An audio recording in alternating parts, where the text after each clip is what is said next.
nataka kusema as long as wale watu wa bottom up wale chini ambao tunawashughulikia zaidi wanapata chakula, wanapata unga ya 130 kwa paketi mbili. Sisi nafikiria tunayafanya yale tunapaswa, na ndio watu wa muhimu kabisa katika taifa ambao the most vulnerable. Those are the people we are focused and I'm happy wanaweza kupata.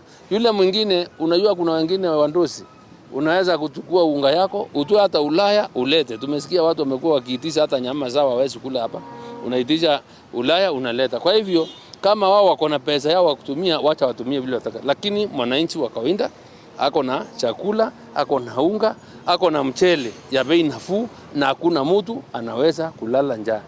So if we were to supply enough maize, enough nyama in this country, enough rice in this country, we'll have so much rice such that because everyone else can be able to have maize in his house, then they won't be demand to go out and buy from somebody else, meaning the prices will just go down. And then I'll be left with the responsibility of trying to hand value, right, to value hand, make sure there's proper storage and look for export market. So Wakenya kile na waambia, kila mtu akona jukumu ya kunjilisha, na kila mtu akona huo uwezo. So